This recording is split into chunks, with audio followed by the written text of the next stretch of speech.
జై శ్రీరామ్. ఈరోజు మన వీడియోలో గీతా జయంతి ఎప్పుడు, ప్రాముఖ్యత ఏంటి, పూజా సమయము, ఎలా పూజ చేయాలి, ఆ రోజు ఏకాదశి కూడా వచ్చింది, ఏమి చేయాలి అనే తదితర విషయాల గురించి మాట్లాడుకుందాం. హిందూ మత గొప్పదనం నేటి కాలంలో ఒక గీతను చదవడం వల్ల తెలుస్తుంది. ఎంత నిస్సహాయ స్థితిలో ఉన్నా మనం ఏ విధంగా ఉండాలి అనేది వివరించేదే. అర్జునుడు కూడా కురుక్షేత్ర యుద్ధంలో నిస్సహాయ స్థితిలో ఉన్నప్పుడు శ్రీకృష్ణుడు ఉపదేశించిన ఈ సారమే గీత. అదే మనం భగవద్గీతగా పిలుస్తాం. ఈ భగవద్గీత యొక్క గొప్పతనాన్ని దేశ విదేశాల వాళ్ళు చాలా బాగా కీర్తించారు. ఈ గీతా జయంతిని దేశవ్యాప్తంగా గీతను పఠిస్తారు మరియు పూజలు కూడా చేస్తారు. దేవాలయాల్లో కూడా ఉత్సవాలు జరుపుకుంటారు. మార్గశిర మాసం శుక్లపక్ష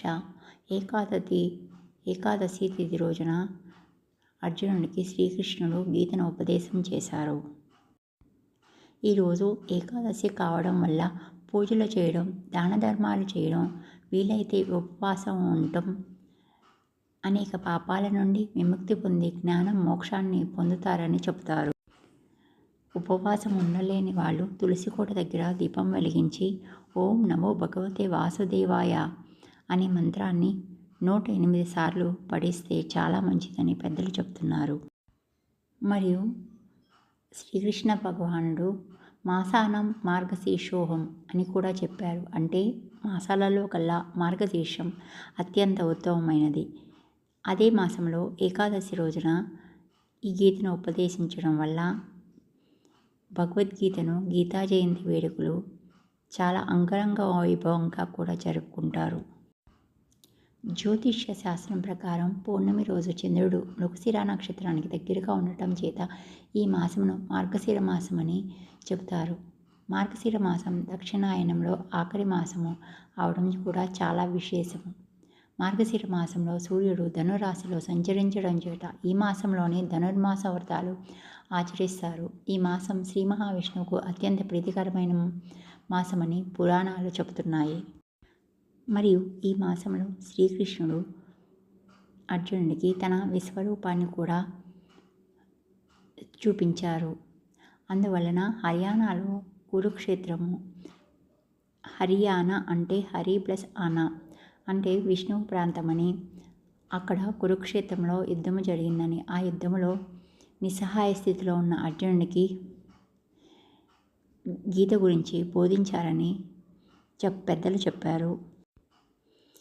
ఈ సంవత్సరం అనగా 2024 సంవత్సరంలో గీతా జయంతి డిసెంబరు 11వ తారీఖు బుధవారం వచ్చినది. ఆ రోజున ఉపవాసము మరియు పూజ చేసుకోవాలి. పూజ చేయవలసిన ప్రదేశంలో గంగాజలంతో శుభ్రం చేసుకుని ఒక పీటను ఏర్పాటు చేసుకుని దానిపైన ఎర్రటి వస్త్రాన్ని కానీ పసుపు వస్త్రాన్ని కానీ పరిచి ఆ పైన ఒక శ్రీకృష్ణుని ఫోటోను పెట్టాలి. ఆ తరువాత గీతను కూడా ఎర్రటి వస్త్రంతో కప్పి ఫోటో ముందు ఉంచాలి. పసుపు, కుంకుమ, చందనము, అక్షంతలతో పూజించవలెను. ఆ రోజు మోక్షద ఏకాదశి కూడా. ఈ రోజున శ్రీమన్నారాయణ్ణి పూజిస్తే మోక్షం కలుగుతుందని పెద్దలు చెప్తున్నారు. తరువాత పూజ అయిన పిదప హారతి ఇచ్చి గీతను భక్తి శ్రద్ధలతో చదువుకోవాలి. గీతను చదవడం వల్ల ప్రాముఖ్యత ఏంటంటే, మనము రోజు చదవడం వల్ల మనసు ఎంతో ప్రశాంతంగా ఉంటుంది, ఎటువంటి పనులకు ఆటంకం ఉండదు అని చెప్తున్నారు. మరియు ఒక వ్యక్తి యొక్క కామం, క్రోధం మరియు అనుబంధాల నుండి విముక్తి పొందుతాడు. దానివల్ల వారు ముందుకు సాగి ముక్తిని పొందుతారు. మరియు ఒక వ్యక్తి మనసు చురుకుగా ఉండి తన మనసును అదుపులో ఉంచుకోవాలనుకుంటే ఆ వ్యక్తి ప్రతిరోజు భగవద్గీతను పూర్తి భక్తి శ్రద్ధలతో చదవాలి. శ్రీకృష్ణ భగవానుడు గీత ద్వారా మీకు సత్యము మరియు అసత్యము యొక్క జ్ఞానాన్ని ప్రసాదించాడు. మీరు దీని గురించి జ్ఞానం పొందినప్పుడు ఆ సమయంలో మీరు విజయం సాధిస్తారు. మీకు తెలిసినట్లుగా మంచి చెడులను అర్థం చేసుకోవడం ఒక వ్యక్తిని పరిపక్వం చేస్తుంది. భగవద్గీతలో మీరు మంచి చెడుల గురించి చాలా లోతుగా తెలుసుకుంటారు.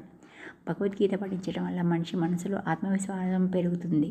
గీతా పఠనం ఎల్లప్పుడూ ఒక వ్యక్తి జీవితంలో ఆనందం మరియు సానుకూలతను పెంచుతుంది.